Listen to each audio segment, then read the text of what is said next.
we see in a lot of the comments in the videos we do where a lot of people say, oh, why don't you review this, or why don't you check out that, or whatever. And I mean, yeah, I agree. There's like about 1,000 million things we could probably take a look at. Yep. Yep. But I think we should probably talk about that, because like the one thing that we've said before is that we're not reviewers. Like we're not, we're a manufacturer of headphones, right? That's what we do here. And so the whole premise has been over time as well, we'll leave the reviewing up to people who do the reviews. Yeah. And that, of course, is a very intentional decision. And I think at some point it gets lost on people because we do things that kind of look like reviews, but we are a manufacturer. So we assume that the viewer is going to assume that we're biased towards our product. So it sort of creates a difficult situation, right? We don't really want to talk positively about our product because, well, naturally people are going to assume we're biased either way. So what value does it have? Well, it sounds like marketing at some point, right? Yeah, it's just marketing. You And cross that's not the line what we're where trying it's to do. marketing. But and hey, I mean, we are the company. We can't. It's hard to avoid not being who.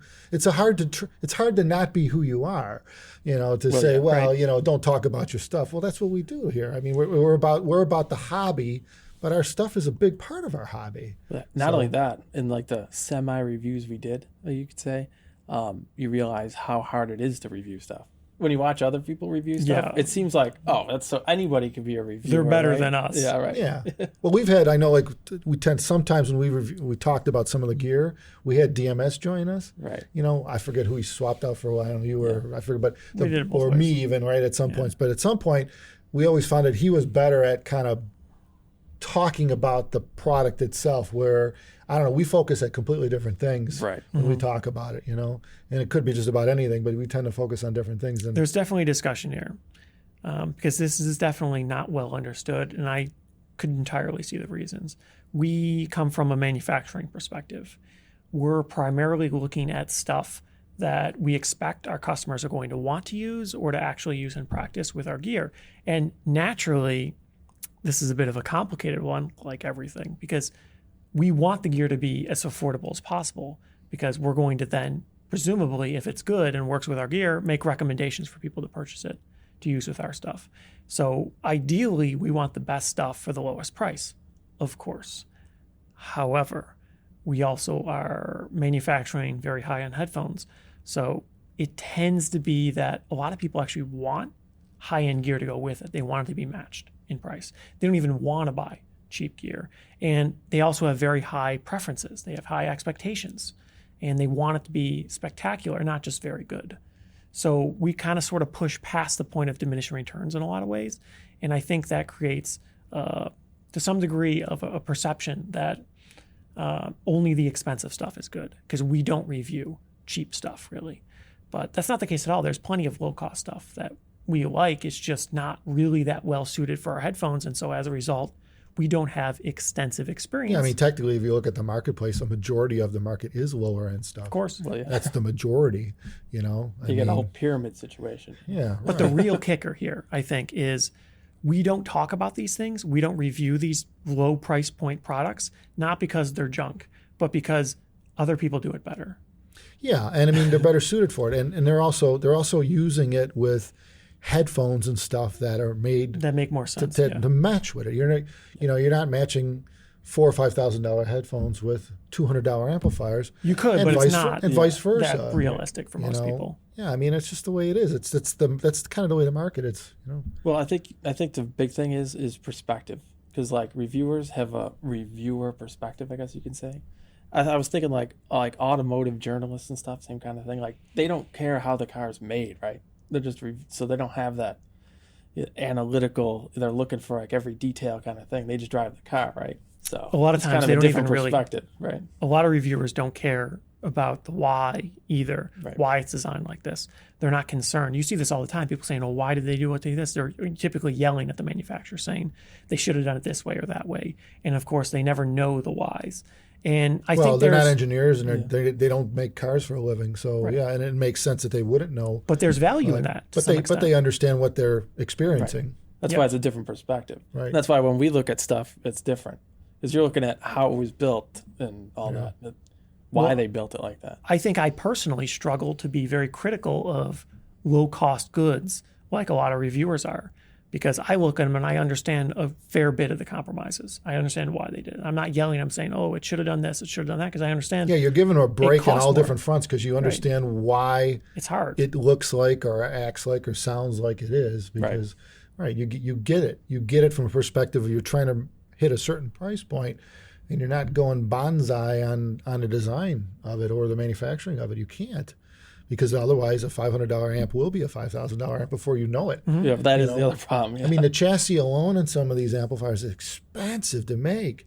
I mean, and that's what people are paying for. But the bottom line is you can't, a prime example would be like some companies like Schiit where they, it's a folded metal chassis, right? It's very simple to make. And, it's simple to make. Very and low smart. cost. Yeah, and But it's smart. that doesn't mean It's that still it's a nice bad. box.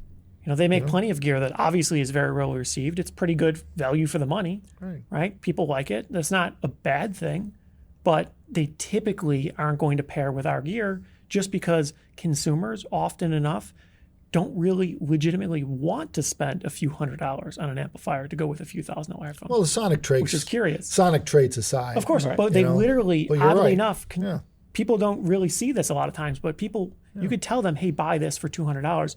If they're buying a $5,000 headphone, they probably don't even want to spend $200. They want to spend more, which is curious. You're but almost that's the you're almost reality. insulting the customer at that point who's at the higher end because he's like, well, What, I because can't afford it or well, something? not only that, you think about it because I've talked to thousands, tens of thousands of customers over the phone, and sometimes you say, well, I mean, it depends on the customer too, right?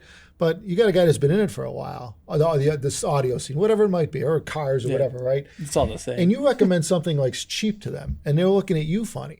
They're like, well, maybe he doesn't know what he's talking about because, I know that ain't going to work for me because I've already had that kind of stuff before. This isn't what I'm looking for.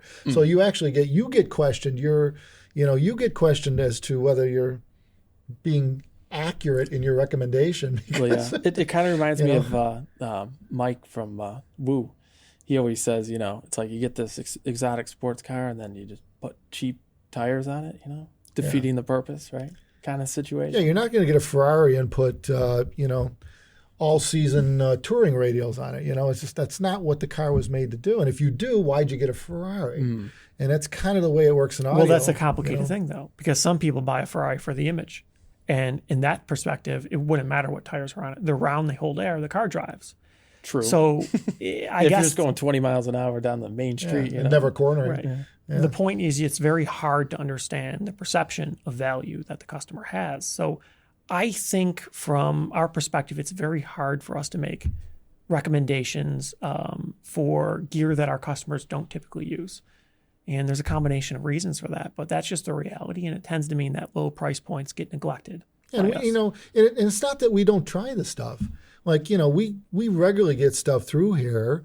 JDS Labs comes to mind. They make some nice stuff. Oh, it's awesome. Sub-$1,000 range. The big knob on top, and it's nice stuff. And, if you're starting out with like a Diana V2 and you have nothing, that's great. It's a U.S. company. Yeah. It's Yeah, go made buy an here. Element 2. They're sick. Yeah, it's great stuff. But, again, we don't really, and we might have had it on the channel before. I don't recall. I think we've had it here. But we've tried it. It's been through our door. We use it. We talk to people. If that's where people are, where they're like, Or I they can't already afford have the it. electronics. Or they already have it. Yeah, right. That's what we tell them to get. Right. So it's not that we are avoiding it. We're not avoiding these products. We're aware of them. And with the right customer, that's what they want to shoot for. We point right to it. Well, of course, yeah. Or at least give them a short list of stuff like that. We don't make money on it either way, so what does it matter, right? Right. Yeah, I do ran what you into that in want. Can Jam New York a few years ago. Told someone, he's like, well, I'm going to get a better amp eventually. But right now I just bought a new, $5,000 headphone and a little strap for cash. So I'm like, all right. So I told him to get the new, at the time it was new, the Spark, Liquid Oh, Spark. yeah, I'm like, right. just get that. Cavelli design. It'll be fine. It'll be $100 or whatever. And then just upgrade in a few months or whatever. Yep. And he's like, that was a good suggestion. I saw him talk about it a few weeks later, and he's like, that was a good suggestion. Yeah, I mean, get you going. you know? right. And there's a lot of nice stuff down at that end that's that's well designed, or at least well engineered, and sounds good. I mean, that's kind of what you're after, and that's the problem. When you start getting into that lower end range, there's a lot of stuff that doesn't sound good with our stuff. So you can't just say to people, well, just get anything. That's not what we can do, because now it makes us look bad. It makes our products look bad. And the product's getting blamed for the electronics or the ancillary gear. And Unfortunately, that's common. it's, again, we bring us back to the Ferrari. If you put really soft tires on it, and the customer's been watching reviews of these guys going around a track at 200 miles an hour, right? Well, you put the wrong tires on it, Soft right? tires And now are you're going, oh, this car sucks. It doesn't corner like I thought it would. All these reviewers said it's great. Well, yeah, because you got the wrong tires on. And it's the same Right. kind of thing. It's interesting, but very similar in pretty much every aspect. That's a fair enough analogy. You occasionally see people comparing two cars that are in different classes. And to some extent, it's the same thing here. They'll compare an economy car to a sports car. And people will compare it in braking, acceleration, cornering, whatever. And the viewer, more often than not, fails to take into account the differences because they don't have the information. They don't consider it. They consider what's presented to them more often than not. It's only really the heavily experienced people that really consider, well, what were the track conditions? What was the temperature?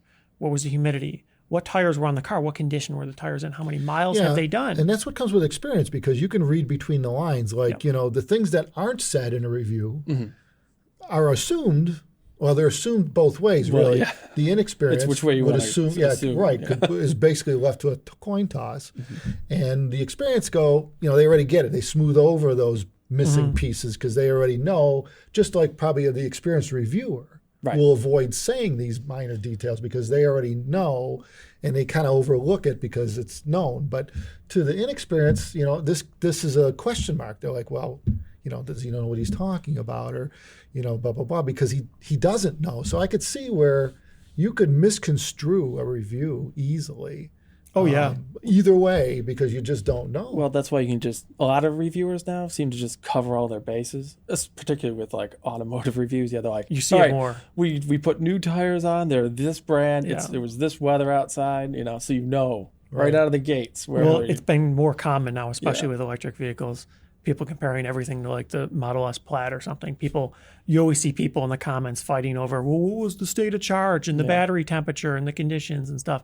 And honestly, it is a fair point, because if you're going out of your way to make something look bad, you can, Well, yeah, it's easy. right? If you don't talk about these things, you can make something look bad. It's real easy. And from our perspective, we're making headphones, high-end headphones. And I honestly don't think we're trying to sell our viewers headphones. I think we're trying to inform them and hope that maybe if this works for them, if they like the product, they'll make a decision to purchase it.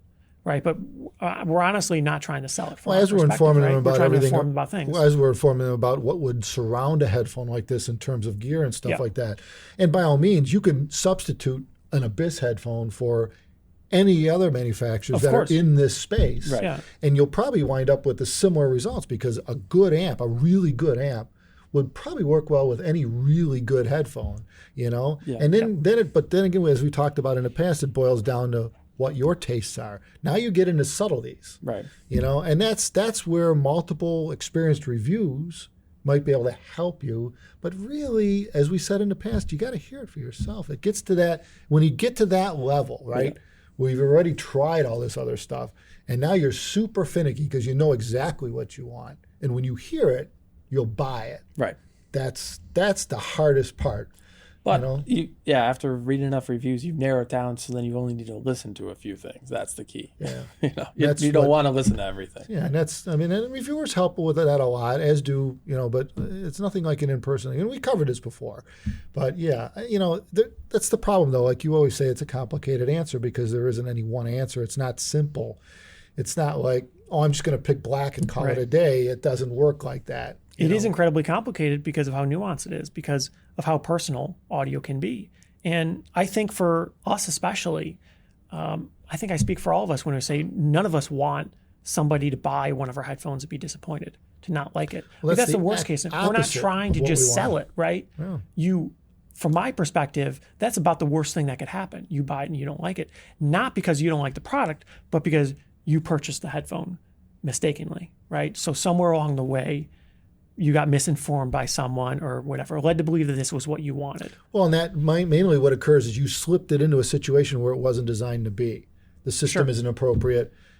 a dealer or one of your friends or somebody says, oh, it'll work with that, no problem, and it doesn't. And it's always, that's the problem, is you're dealing with it when you're at this level. Just like the car analogy with tires, it's a system, or just like with the electric cars with how charge level is, the tires you're using, the track conditions, the temperature.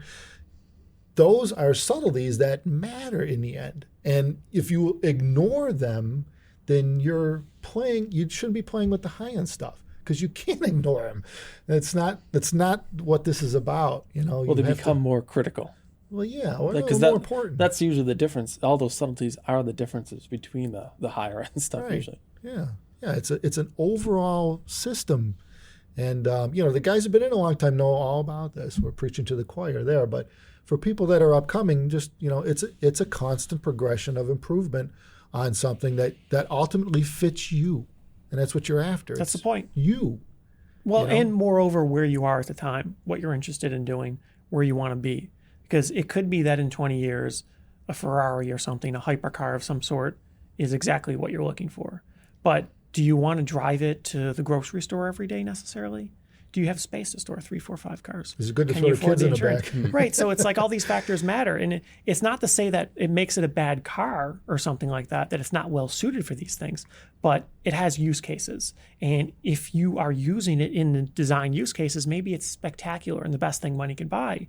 But there's plenty of people that it's not for. So, yeah, it really is a situation where you got to be ideally informed and understand what you're getting into to make sure it's the thing for you. Well, that's why, when we look at reviewers and reviews and all that stuff, and you look at it, for all of the reasons above, you've got to understand their perspective, where they're coming from too. Whether they're being negative about something or positive about something or both.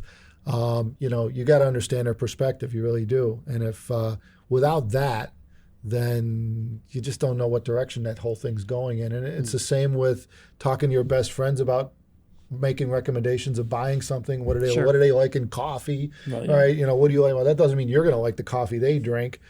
Some people think Starbucks is great, which it's fine. Mm-hmm. And then other people think that, you'd be better off going to Dunkin' Donuts because it's cheaper, which it is, and it tastes just fine too. Mm-hmm. So, it's funny when you think about it, but, I think even with coffee, people spend a lot of money on coffee on an annual basis. You add up how many coffees you buy in a year. It's a lot, yeah. That's a lot of money. It's not chump change. It's a reoccurring daily expenditure. Yeah. You're talking thousands of dollars a year. You can replace your coffee habit with a headphone habit. There you go. Some people probably do. Yeah. Maybe just do both. Yeah. Well, as we found out, you got to brew your own. Well. But yeah, a Ferrari did cover all their bases now, and they have an SUV, so practical. Yeah, but if you're the type of person that drives across the country, it's practical, right? It's really not though, because you can't take it to a Chevy dealer in the middle of America to get it fixed. More practical. If you're driving it from New York to California every weekend, it's a horrible vehicle. Well, probably because they saw Porsche has been so successful with the Macan, and you could only sell so many high-end sports cars. But I got to admit, when you get used to cars like this, they are nice, and especially if you can put the family in it and still enjoy driving it. Like, to me, that's it. To me, now that you guys have grown up, obviously this isn't an issue, but that was the hardest thing, was being able to afford something that you like to drive, that you could put the family in, and that your wife doesn't mind being in it or driving it either. Right. And none of those fit with a sports car. Almost none of those things can you put into a sports car. Not really. But if you can get enough sportiness out of a vehicle that supports those other things, it's good enough for the man or the enthusiast or whoever, you know what I'm saying? Okay, I'll have my fun car. I got my 2-door, right, my 2-seater for fun. But when I'm taking a family out, I don't mind driving this thing. It's not an Astro van, right? It's not a chore. Right. It's not like, oh my God, do I have to drive it? So you could see where, it's and that's why a lot of people have different headphones too and systems. It's the same deal. Not everyone has a huge 2-channel system in every room in the house. Some people are good with a Bluetooth speaker in the basement or the garage, right? They put their shit in the garage, but in their listening room, they got the nice stuff. So, and the shit's good enough. It's probably something that they got tired of years ago, but it's working. Oh, it got handed down to a lesser role. Yeah. Or they inherited it from somebody else. Says, I don't need this anymore, one of the kids. But the point is you can see how things change as you get older. And, And that's kind of the way this hobby is too. You know, a lot of us are getting older. Everyone's getting older. Oh, that's right. That's Everyone's correct. always getting Correction. That's right. We're all getting older all the time. That's right. In fact, right now, we all just got older. Mm-hmm. Wait. Right now, we all got older. Oh, really? Yep. Problem is, that keeps coming. Wait. It happened again. Dang.